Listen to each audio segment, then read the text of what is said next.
Now that we've seen the basics of how Nuxt works, it's time to take a step back and look at the architectural side of things. We want to make sure that our code is organized well so that we can develop our Nuxt applications well over the long term. Maintainability in a large production quality app is one of the top concerns because once you get it launched and once you get that first version out, you still got to ship more versions after that. So in this chapter, we will look at how we can use pages, layouts, components, and composables to better organize our code. And we'll see when we might want to use one over the other and how we can deal with organizing our code over time as we're developing our app out. So we've built ourselves a nice little app, but it's not enough to get it to work. We also want it to work well. And a huge part of that is making sure that our code is readable and understandable for all of the devs coming after us or ourselves in the future. And generally, in software development, smaller is better. Smaller pieces are easier to understand, they're easier to manage, because big pieces of code are hard to wrap your head around. They're hard to fit all of the code and all of what it's doing inside of your head at one time. Now, the one caveat is that we also don't want our code to become too small. We don't want these pieces to become so tiny that they become tedious and frustrating to manage. We don't want to have so many of them that we're constantly jumping between files and always trying to track down where that piece of functionality is. So in order to do this, we want to split up our code into manageable pieces that we can organize much more effectively. Nuxt gives us a few tools in order to help us do this. We have components, we have layouts, which we'll get to later on in this chapter. We have pages, and we also have composables. Now, we've already seen how to use pages with Nuxt. We've got our course page, we've got our index page, we've also got this page for our lesson. In theory, we could have stuck all of this code from the lesson page into the course page. Functionally, that would have worked, but it would have been cumbersome and harder to deal with, especially over time as our app grows in size and complexity. We've also seen how we can use components like this lesson complete button and our video player component, and how we can take pieces of functionality and break them out into smaller chunks that are more suited for organization and for reusability. We've also seen a bit about using composables to share logic across our app in different places. In a few lessons, we'll look at how we can take layouts to extract code that's common across multiple pages and how we can use that along with some extra magic that Nuxt gives us to better organize our application. We'll also take a look at the differences between all of these methods, pages, layouts, and components, and see when we might want to use each one, and how you can decide where to put your code. But before we dive into those lessons, let's first take a deeper look at our app.view component. Every single Vue app starts with the app.view component. This is the root component of your application, and it's what loads in everything else, all of the other components, the styles, everything else starts with this component. We can see in our DevTools here that this is the root of the app, with the exception of this Nuxt root component. The app.view component that we have here is a pretty basic one. It's the default one that you get when you first start a Nuxt app. This Nuxt layout component will render the current layout to the page. Using this component, we can dynamically set the layout in a whole multitude of ways, which we'll see later on. This Nuxt page component we've seen before. It's what renders out the current route page to the page. This component is necessary if we want to use the pages directory in order to define the routes for our app.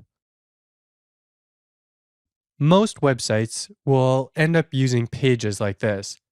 However, you can set up your app.view component to render whatever components you want in whatever way you want. And before we wrap up this short lesson, I should point out that both the Nuxt layout and the Nuxt page components cannot be the root of the component. That's why we have this div tag wrapping it all. Now, on to understanding how layouts work and can help us to organize our code better. In this lesson, we're going to take a look at layouts and see how they can help us to organize our code within our Nuxt application. Most web applications share common code across different pages. So I've got Amazon up here, and you can see that this is a product page. I've also got a today's deals page open. Now, the main content on these pages is completely different. One is showing a single product, trying to get me to buy it. And the other is showing all of these different things that I might be interested in, trying to get me to explore and to search through new products. But you'll notice as I switch between that this header at the top is actually the exact same between the two pages. They share this functionality in common. And if I scroll to the bottom, you'll see that this footer is also the same between the two pages.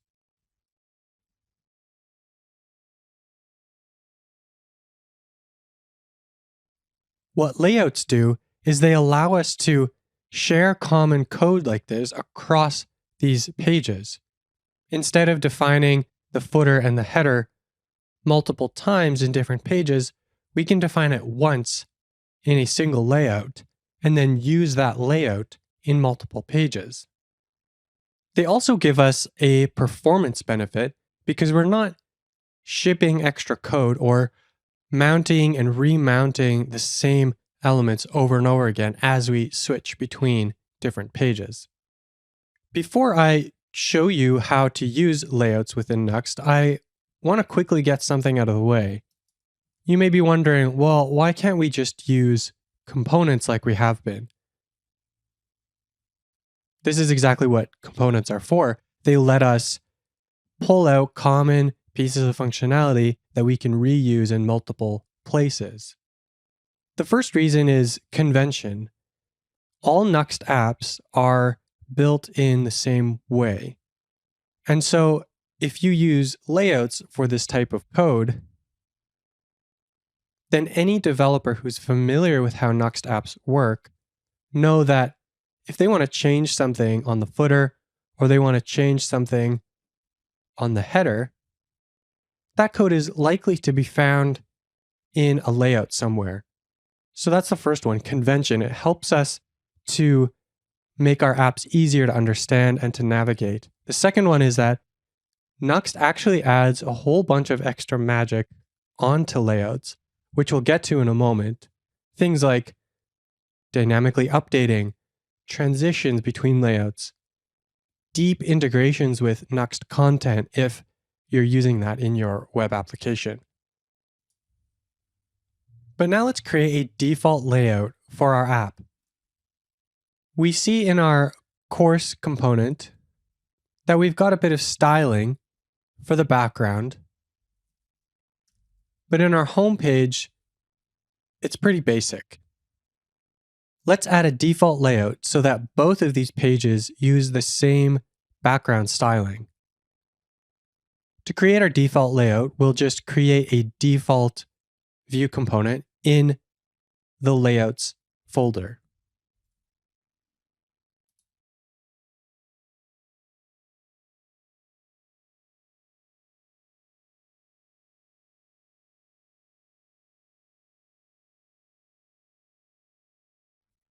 Then we'll add in our template.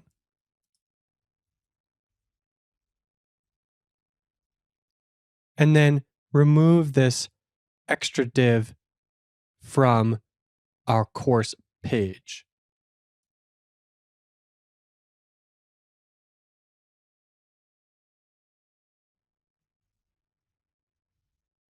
We can see that our course page looks exactly the same. So that works. But now let's go to our home page.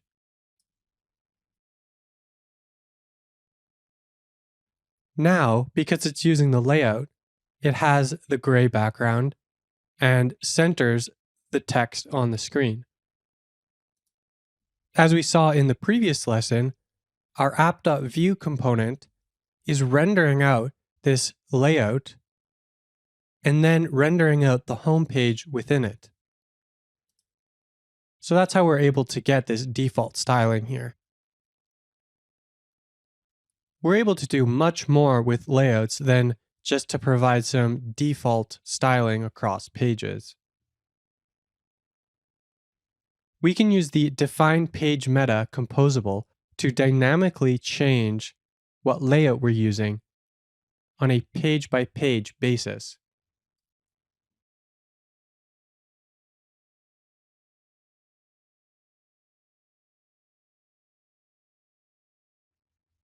If we set it to false, it simply won't render a layout at all. So when I save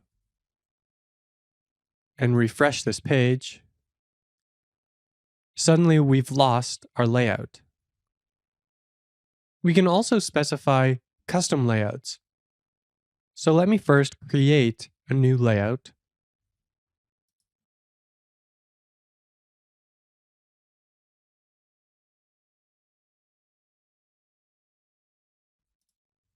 And we'll add in a blue background for this one.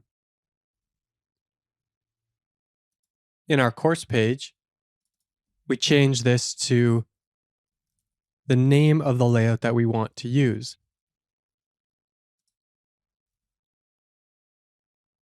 And we can see that now we've got that blue background. Kind of snazzy. The value we use for this layout doesn't need to be static. We can use a reactive variable here, and the layout will update as that value changes. But we don't need to use this composable at all.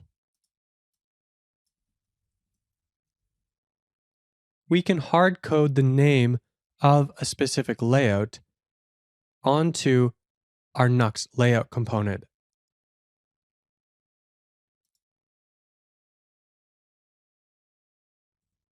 Now, both our course page and our index page, our home page, will use the same blue background.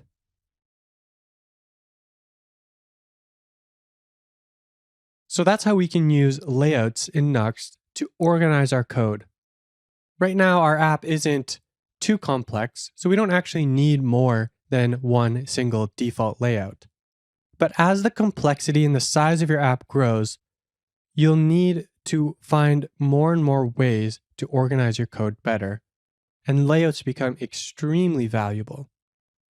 So let's quickly reset our app before we head on to the next lesson.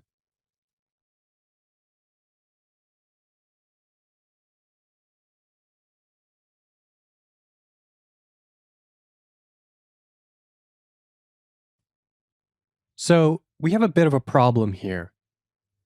We've got 3 different ways to render content with our app. 3 places to put code in our Nuxt app. We've got pages, we've got layouts, and we've got components. But how do we know when to use each one? That's what we'll be exploring in this lesson. So the main challenge between all of these options is that at the end of the day, they're all components. A course page here is a view component. A layout is a view component. And obviously a component here is also a view component. So how do you decide between these different types of components? Well, the key thing I want you to focus on is the special properties that Nuxt gives to these different types of components. We've seen that with pages, they're used to define routing. Layouts are given some other special properties in being able to share code more easily between different pages. And the nice thing about components is that they are lightweight and they don't have any extra magic or fluff on top of them. So here's how I like to think about this. By default, I like to put my code into pages. Just get it to work. And as it becomes more and more complex and cumbersome, then I'll start to worry about moving that code to other places. But in the beginning, just worry about getting this stuff to work and put your code into a page. That's fine. Then as you start to develop your application and you start to see more and more pieces are common across these different pages, then you can start to pull out these commonalities into different layouts. And then if you have any other smaller independent pieces of functionality, you can put those into components. So let's take a little deeper look at each of these steps. And really, they're not steps that you might follow in a linear way, but you might jump around in here. So you'll see what I mean in a moment. So with this, we just want to get things to work. That's always the goal initially. Get things to work and then get it to work well. And then as you develop, you will find that there are commonalities across these different pages. You might notice that there are the same header or the same footer, like with the Amazon example that we showed previously. And you might notice other things, similar styling, similar layout code. And so you start to pull things out into different layouts. One thing I like to keep in mind here is the rule of 3. And that states that you want to see something happen about 3 times before you create this abstraction for it. If it only happens once, or even 2 times, it might not be worth pulling out into its own layout. But once you've seen it happen 3 times, you know, well, this is probably something that I want to have in a layout or in a separate component. Once you've hit 3 times, you know there's a pretty good chance that you will want to reuse that piece of code even more times. You also want to make sure that when you are building out this layout, that there might be some minor variances between how one page uses the header and how another page uses the header. And once you have 2 or 3 examples, you're better able to know how to write that layout code.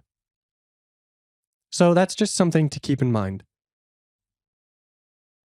Now, of course, when you're looking at the design and maybe you've got a mock-up from your UI designer, you can see that some pieces are going to be repeated across these different pages. And so you don't always need to wait until there are common code across these different pages. You can start from the beginning writing these out as layouts. But you don't have to. You can always refactor and clean up your code as you go, as you see that you need it. Now, as you keep developing your app, you might find that there are self-contained, independent pieces of functionality that you can move from a page or from a template into a component. So perhaps you've written a layout that contains a header that's shared across multiple pages. Well, you can start to build more layouts that also use a similar kind of header.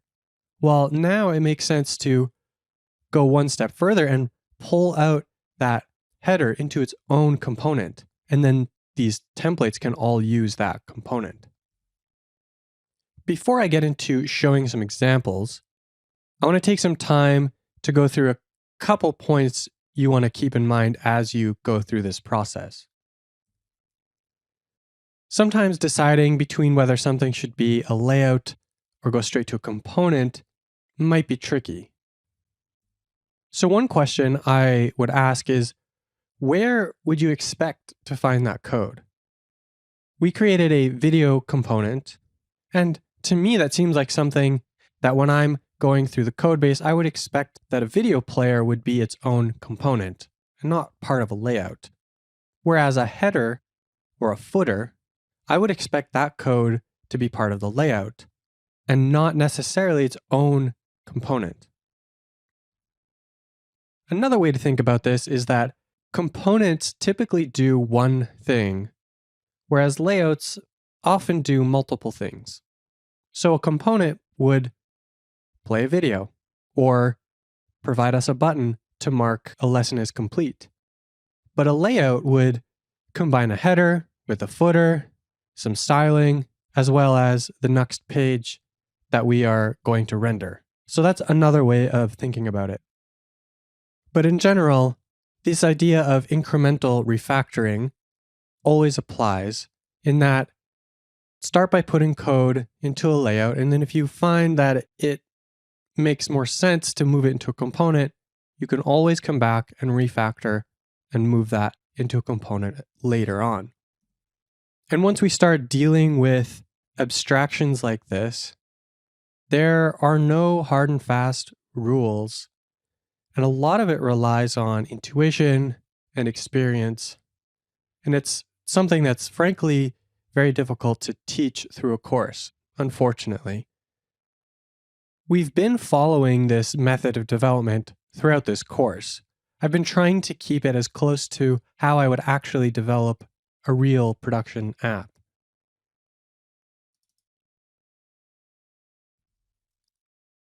We started writing everything in this course page component, and we had all of the lesson rendering in this component as well. But then we eventually factored that out into its own component.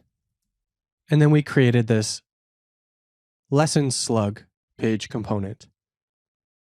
So we started by just getting things to work, and then eventually we started to split things out into different page components, and then into a layout component. We started out by developing our app as one page component. But then as we went, as the complexity grew, it made sense to pull some of that logic and some of that markup out of the course page and create this lesson slug page. We also pulled a bunch of the styling from this course page component and moved it into this default layout component. We wanted the styling to not just apply to the course page, but to the home page as well. We've also created some components. We created this video player component from the start as its own component because we knew that it made more sense to have this as a separate piece of functionality. The same thing with this lesson complete button. It's got a bunch of markup and a bit of styling. And because we want it to only ever render on the client, it actually makes more sense to have it as its own component. So these are just a few examples of how we've already been using this method to organize our code as we go. We're refactoring incrementally, not all at once, but as we see that we need it.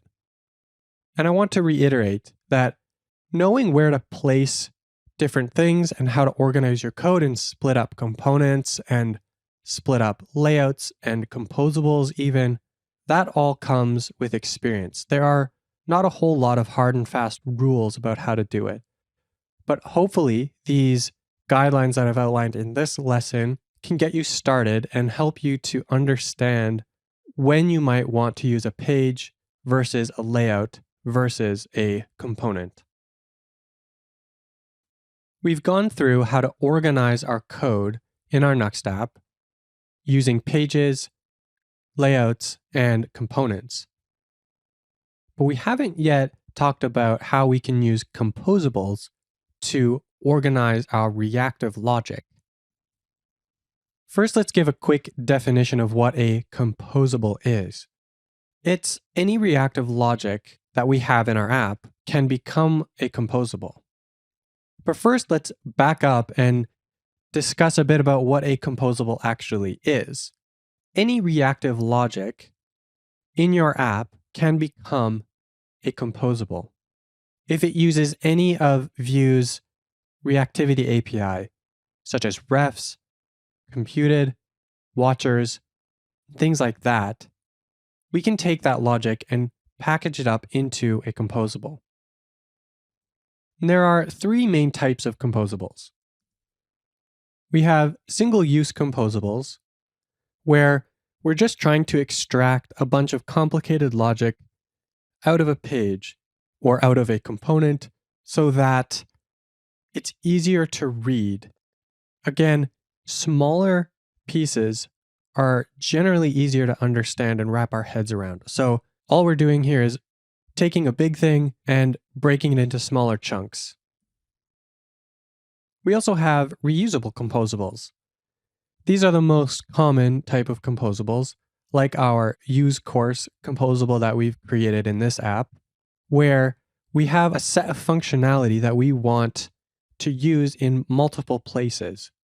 So we can just define it once in a composable and then use that composable all over the place.